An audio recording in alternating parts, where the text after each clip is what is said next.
good morning mga kachati!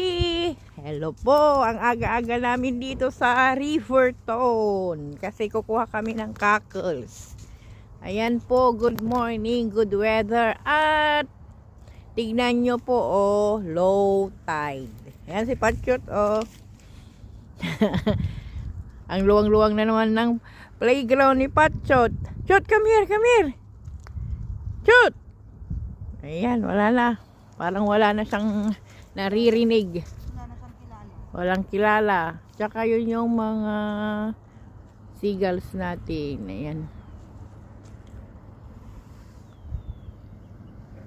Okay. Good morning. Kuha na po kami. Nandun yung asawa ko na Ayan. Ang ganda ng kalangitan. Napaka-relaxing. Ayan po.